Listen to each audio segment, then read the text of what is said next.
Dear colleagues, a few unwanted title of my report, when is the Anderson-Weiss approach to be modified by the time-domain Pake doublet, concerns to the question of the NMR-free induction decay, which henceforth may be referred as feed, to be shorter and to be in time for proving the necessity to answer this question. The feed shape description has really been a knotty problem for some tens of years, and its solution has become possible by only such uncommon view at high molecular polymer melt near its glass transition temperature.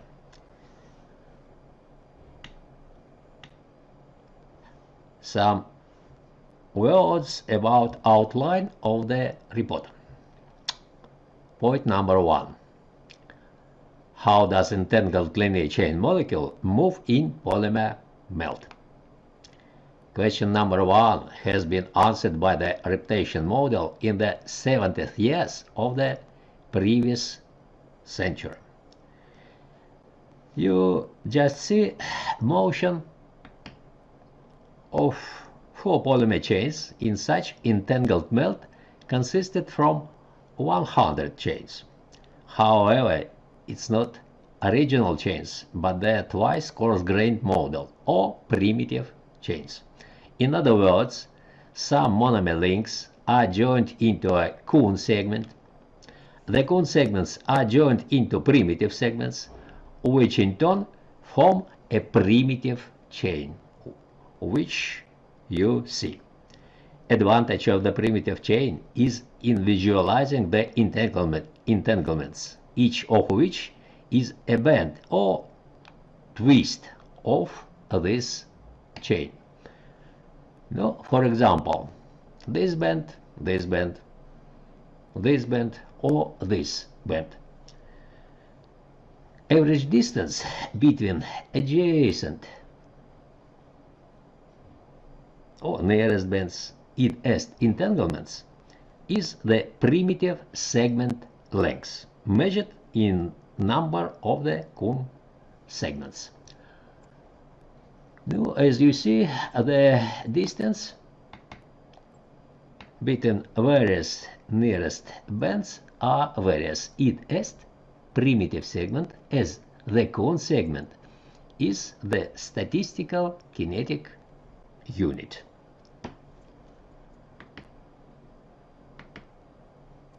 So, as it has turned out, the simulated melt,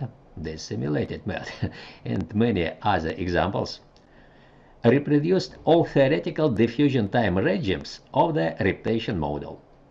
Hence, it's possible to observe other physical phenomena, for example, the NMR transverse magnetic relaxation, after addition of the spin-spin dipole coupling into the simulated model. And then point 2.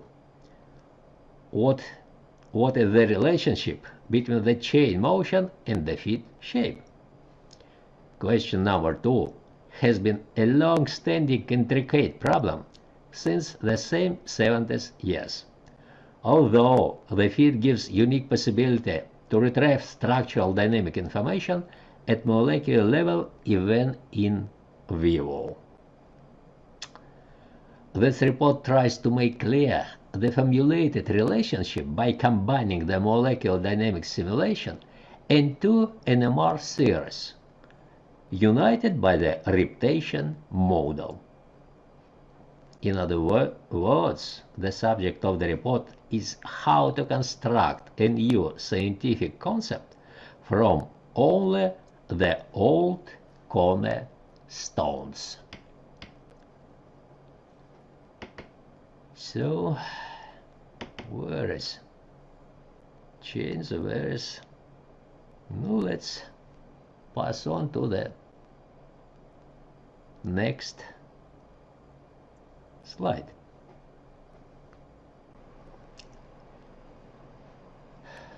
To be sure in the modelability in reproducing the feed of the entangled polymer melt, Let us consider its typical shape, which has been observed in a multitude of experiments. No, there is only one of them for high molecular weight polyisoprene. It's represented by two components. The initial Gaussian-like exponential or solid-like one that is approximately quadratic in time, and the long time tail approximated by the Lorentzian exponential or liquid-like one that is linear in time. The initial solid-like component G sub p on T, where index p hints at the primitive segment, is ascribed to middle part of the entangled chain. This red part with n Kuhn segments, where n is much more than n subcritical, id est the critical chain length. So we consider here only this initial component, which gives information about structural parameters by T sub to K, where S sub K squared is the intersegmental order factor, delta omega sub G squared is the NMR absorption line second moment in the glass state of the polymer. The liquid-like tail G sub E on T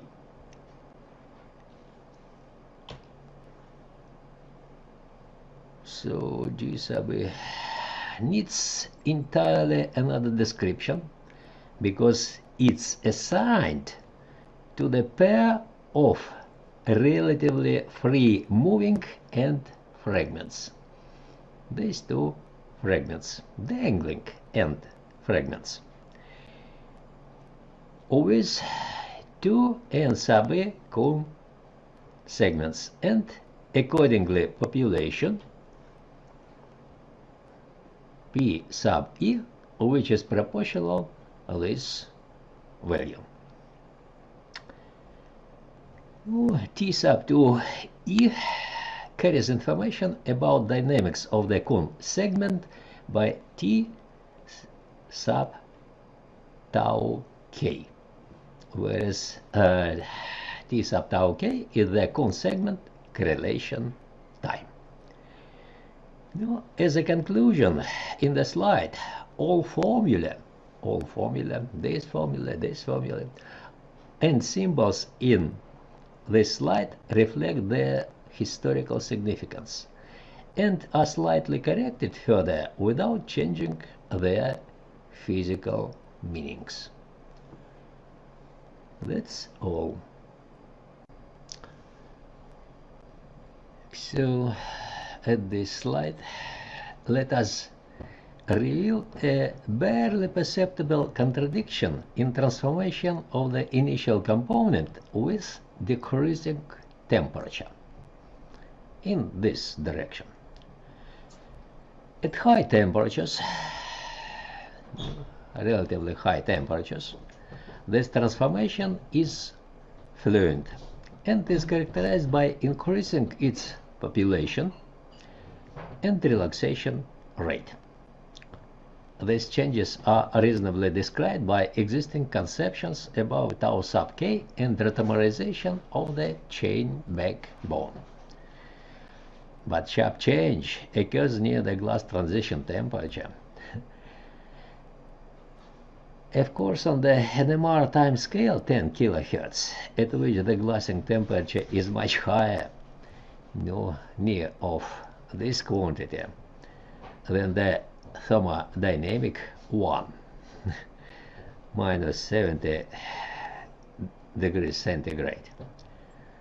This sharp change is entirely unexpected and unexplainable, and is represented by large scattering the data, nevertheless approximated by the same Lorentzian exponentials.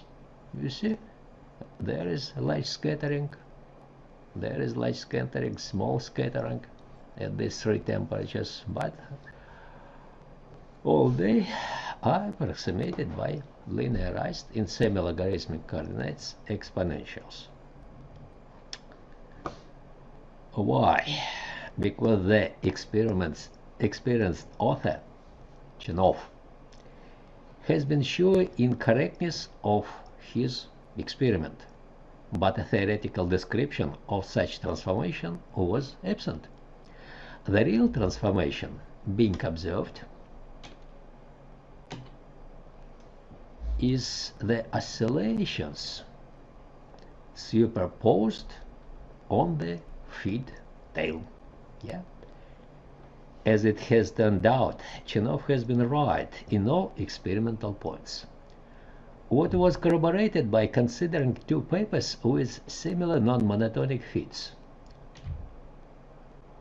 In the same polyisoprene at the already seen temperature, 60 degrees centigrade, yeah, as here.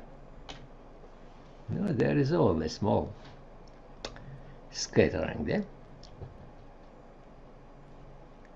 So, moreover, the positions of the minimum and maximum of these oscillations are approximately at the same time interval, sorry.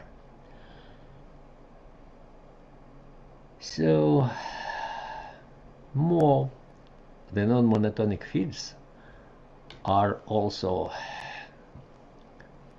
observed in high molecular polyethylene oxide melt at high temperature, where the feed quasi-static component is separated by special processing the stimulated echo signals with various acquisition time tau sub 2 from 20 milliseconds to 200 milliseconds. The increasing tau sub 2 in this direction. The more tau sub 2, the less pronounced a minimum of the non-monotonic component due to its damping. What explanation has been given by all authors? Salwachter, Kimmich, Callahan, Fatkulin, and more. No explanation has been offered, because an explaining concept should be previously borne in mind. Next slide. To overcome this deadlock, let us consider reproducing such non-monotonic feed in the simulation using the fundamental relationship between the NMR absorption line second moment and correlation time governing its fluctuations.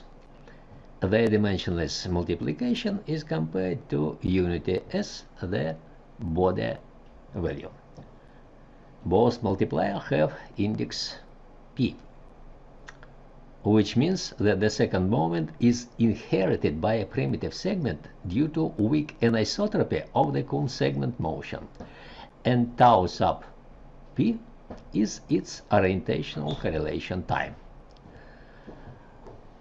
So the product may also be written through the Coulomb segment characteristics to show proportionality to the chain length n and polymer structural characteristics of the original polymer chain S sub k as intersegmental order factor and delta omega sub g, and mere absorption line second moment for this polymer in the glass state. No, tau sub k is a function of time. I remind about this circumstance. When the product is much less than unity, we should observe the liquid-like relaxation for melts of various chain lengths, including oligomass, no, 3 upper curves, and entangled chains, 3 lower curves. As suggested, we really observe the monotonic fits, which are approximately linearized in semi-logarithmic coordinates, as is, for example, in experiment of Cohen-Edet et al., which is without oligomer melts. So this product can be changed in experiment by only temperature change, but in a simulation it's easy to change an atomic parameter delta omega sub g, then to generate a new phase trajectory for another temperature, what is a time-consuming procedure. And so this product is changed by increasing the second moment 50 times to get the solid-like relaxation. Now this product is much more than unity.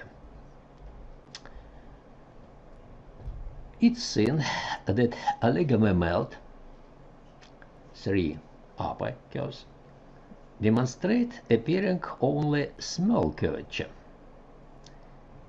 for initial component, but the entanglements to lower curves reveal the oscillations. Hence, the oscillating feed is the consequence of the entanglements and quasi-static motion of the primitive segments. Once more, at this situation, there is no quasi-static statement of the tau of the primitive segments. There is, we introduce the quasi-static motion, and we have observed only for entanglement melts the oscillations. The shape is another due to various distribution of correlation times and delta omega sub p in the simulated melt relative to the real melt. So next slide. To understand influencing the motion of the primitive segment on the transverse magnetic relaxation, it's needed to consider the sketch of the coarse-grained polymer chain and its parameters for analytical description of the translational self-diffusion. The green spiral is the chain from Kuhn segments confined into the tube, this yellow lines as axial cross section, which is the marker of its space position and prevents its lateral motion in the direction perpendicular to the axis of the tube during disengagement time, tau sub d, it est until chain exits from the tube. So the red line is the primitive chain, consisted from primitive segments, id est pieces between two nearest bends. Yeah, no, one primitive segment. One-dimensional diffusion of the primitive chain along the tube is accompanied by reorientation of the primitive segment in space. You see, changed orientation, it's changed orientation and changed orientation. This motion is characterized from the NMR viewpoint by the above-mentioned reorientational correlation time, tau sub p, which has never been considered due to the absence of necessity. This time characterizes the change of orientation angle, theta, the primitive segment relative to the external magnetic field, B sub 0. And according to the reptation model, can be expressed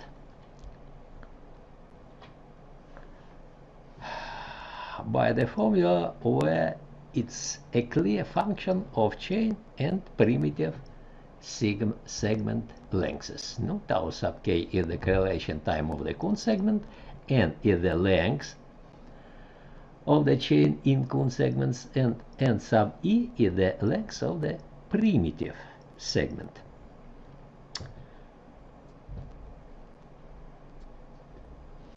Now it's necessary to emphasize that tau sub p is the chain length function because it characterizes the coherent one-dimensional diffusion of all primitive segments with the chain mass center. Contrary to its diffusion correlation time, tau sub e, entanglement time, characterizing the non-coherent time regime of this one-dimensional diffusion. So, if there is no orientation change of the primitive segment in time of the feed duration, we have got the quasi-static relaxation regime. This situation is accessible near the glass transition temperature on the NMR time scale as it was mentioned. So, next slide. This slide, before the unification of the NMR theories, demonstrates the limitation of one of them, the conventional Anderson-Weiss approach. At that, all formulae below are not to quickly understand the procedure, but only to show the consistency, legibility, and simplicity of the derivation, which uses only the well-known physical quantities and does not require additional fitting parameters. The conventional Anderson-Weiss approach is only applicable for the Gaussian distribution of the local dipole fields B sub j on T, which is stationary centered at 0 and produces the so-called cumulative phase of the spin precession, phi sub j, which is integral of B sub j on T dt. Index j shows the cone or primitive segment. I is the imaginary unit. The fit is defined as cosine phi sub k averaged over all cone segments, which is bulk non-analytical expression, and so is represented as a real part of the imaginary exponential. Further, its exponent is split into 3 terms due to statistical identity for the Gaussian distribution. So, due to isotropy of molecular motion, the average value of the local field in low molecular weight liquids and oligomers is 0. Phi sub k average is 0. Id est the Gaussian distribution is centered at 0. Yeah, it's very convenient in theoretical consideration. So, therefore, their feet, liquids and oligomers, is monotonic because of exponential orientational autocorrelation function phi sub k on tau divided by tau sub k. So, and the second term, second non-zero term, is conventionally replaced by this orientational autocorrelation function due to another statistical identity, once more for the Gaussian distribution. It's very convenient distribution in theoretical physics. And finally, the feet governed by the motion of the cone segments or molecular motion in low molecular weight liquids is defined as the exponential. Each exponent is defined by the structural parameters of the chain and convolution of the orientational autocorrelation function with time. Now, in the most cases, the extreme line narrowing, this exponential is represented as the Lorentz exponential. Exponent minus 2 minus t divided by t sub tau k. Next. Indeed, the Anderson-Weiss approach is originally applicable for the Gaussian distribution of the local dipolar fields B sub j that is centered at non-zero value phi sub k averaged, which is identically equal to phi sub p averaged, which is revealed by quasi-static motion of the middle primitive segments inside an entangled chain. Now, let's use the previous transformation but account for the non-zero values of all terms in the exponent for an entangled melt. The first and third terms now describe a contribution of the quasi-static residual dipolar coupling inherited by each primitive segment due to the weak motional anisotropy of the cone segments. Therefore, the exponential is split into two multipliers, the first of which describes an influencing the residual dipolar coupling on the feet and is lost in the conventional derivation. The second term, g sub k on t, as previously describes influencing the cone segment motion on the feet, but without the subtracted residual dipolar coupling. The corrected g sub k on t is now defined by the generalized orientational autocorrelation function. But now without subtracted residual dipolar coupling. And it carries information about structural and dynamics of the cone segment.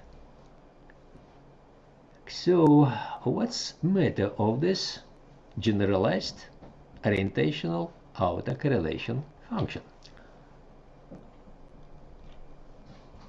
No, because each cone segment is also moved with its primitive segment. The generalized ORKF is originally the product of both ORKF. It is orientational autocorrelation function for the primitive segment and for the cone segment. But in the quasi-static state, C sub p on t divided by tau sub p is approximately unit, And finally, we may use only C sub k on T divided by tau sub k without subtracted phi sub p on 0, influence of which accounts for by the first multiplier. It as this subtraction is the legacy of this first multiplier, which is omitted in the further consideration. No more, the generalized orientational autocorrelation function for a quantity with non-zero equilibrium value phi sub p averaged, which appears only when phi sub k averaged is found by averaging over n sub a Kuhn segments inside a single primitive segment instead of the total melt, which is obviously isotropic spin system. Yes, it's a very important correction, which is what? The narrowing of the averaging spin ensemble from the total melt to the single primitive segment. To describe analytically the lost quasi-static contribution of the primitive segment in the feed, let us consider other theory about the NMR absorption line shape. The Pake doublet is typical for quasi-static or simply static isotropic distribution of the interspin vectors. Here are the primitive segments, such as is in an entangled chain. But contrary to the classic statistical approach, the averaged spin ensemble is here narrowed to a single primitive segment, index n sub e, for Rolle multipliers, instead of the total melt, what gives the integrable expression for the cumulative phase. Because for each primitive segment in quasi-static mode or in any other mode, phi sub p is defined by the venerable statistical Kuhn-Grün relationship. Phi sub p averaged over the n sub e Kuhn segments inside of these primitive segments is approximately 3 divided by 5 n sub e and multiplied by b sub k t. Now you see this product is a sum constant for any primitive segment, constant multiplied by t. No, it's unnecessary to average a constant. Yes, hence we may neglect by angular brackets and use simply phi sub p, which after returning into the original cosine must be averaged now the cosine itself over the primitive segments inside the middle of the entangled polymer melt. It is we has got, instead of averaging of the argument, averaging of the cosine here.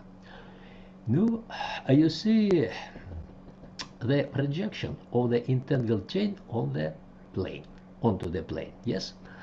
But really in space, the long entangled polymer chain is isotropic system, yeah?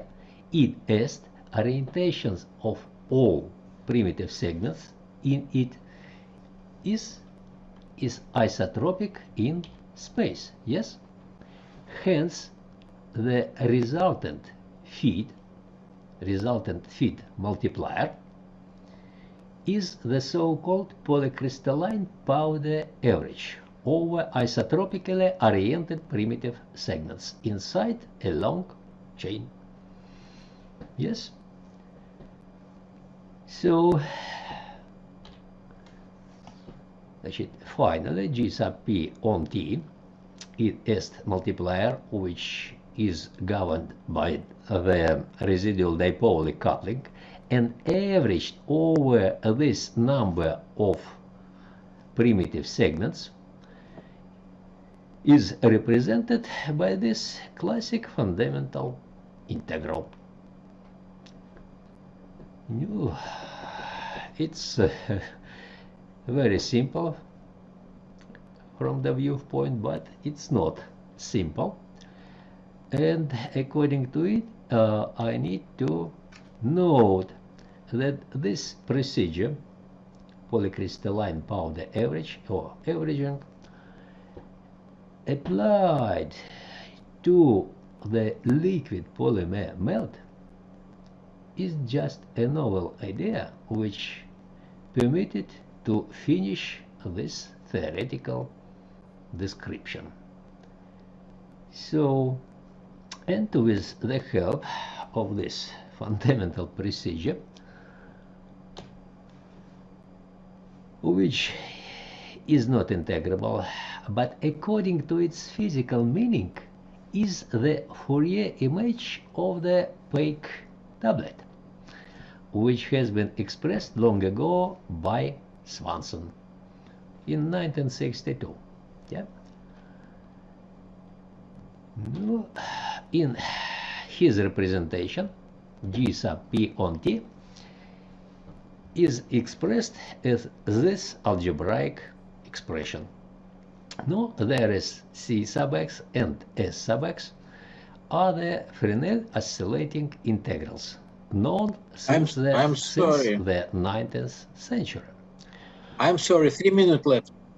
These integrals are integral of cosine P sub z divided by 2 dz to the upper limit x, and S sub x is the same integral of sine. Now this upper limit is x, which is, as you see, aggregative dimensionless argument, which is in the denominator of this algebraic expression, and which is defined by the residual dipole coupling. In S, we have got the semi-analytical expression for the multiplier of the feed governed by the residual dipole coupling. And the second multiplier, I remind you, the feed governed by the motion of the Kuhn segments. Next. The next and last step is visualizing the total derived feed expression in the frequency and time domains with the help of the simple digital calculus. This expression in the frequency domain, in according to the NMR terminology, is represented by the Pake doublet of width 2b sub p, which is unity and constant in simulation, broadened by the dipole coupling of the Kuhn segments with varied values of b sub k for various values. When b sub k is in the quasi-static state on the NMR timescale, the broadening line has the Gaussian shape, this narrow red line. When it's in the fluctuating state, the broadening line has the Lorentzian shape, this green line. I'm sorry, And Professor the final broadening Pake doublet is represented by this I see, Yuri Mikhailovich, we need to say red the lines agonizer. with two horns, Only the distance he is between able to which stop gives video. the value of 2b Agonizer sub is p. able to stop video. No difference I am not between able to stop video. them is not large and is characterized by the Ask the More organizer. sharp shape of the holes for Gaussian broadening. Alexander, please stop video. Maybe Okay. show conclusions, the final slide. Huh? Oh, I don't know what to do in these conditions. If it's only video and he not presented personally because his microphone is off. I am present here, Yuri Mikhailovich, I am here. Okay, so please now time for questions because we have over time. Is any I'm question ready. for Mr. Eugeny Pestryaev? There are some. Okay. Okay. So, Eugeny Mikhailovich, I have actually 3 comments and questions. First, in the slide number 3, you were writing the free induction decay of Gaussian shape with the time over 2 multiplied by the relaxation time. I think that was not really correct. Can we jump to slide number 3, or this is movie? It's not possible. Yes, Here. yes. Here, the red function, GF dependent on time, and in the exponent you have 2 Divided by multiplied by 2 relaxation time. p sub k squared. Multiplier 2 in the denominator. Yes, but then your relaxation time will be normally relaxation time the time when the signal drops in E times. In such case, it will not be the right thing. But I think this is more technically. Maybe I just ask questions and then you can answer.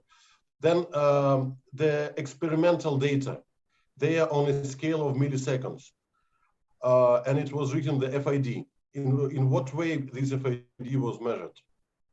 Because normally the inhomogeneity of a magnet is quite strong to observe the undistorted such long relaxing decays. No, the fit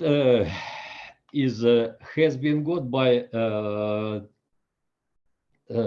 Haneha as Haneha convolution. Okay, so you think that that dipolar inhomogeneity was not killed by the Hanako? Okay. Okay, next And one then, question. and the last one, when you talk about the average magnetic field, which is not 0, I think when we have the spin of 1/2, it is always 0. Even if we look at Pake doublet, because some spins, all solid state spectra are symmetric, and the cosine is also symmetric function. Of course, we will have the 2 lines which are not on the 0 frequencies, but the average field will always be 0. So this is my doubt. The residual dipole coupling is the consequence of the weakly anisotropic motion of the Kuhn segments. It's a real situation. It's not my suggestion. It's experimental data. Residual dipole coupling in the quasi-static state due to an anisotropic motion of the Kuhn segment. It's very long experimental data. I am only explained this situation with the help of joining of two fundamental theories, Pake doublet and Anderson-Weiss approach. Professor Pestryaev, thank you very much for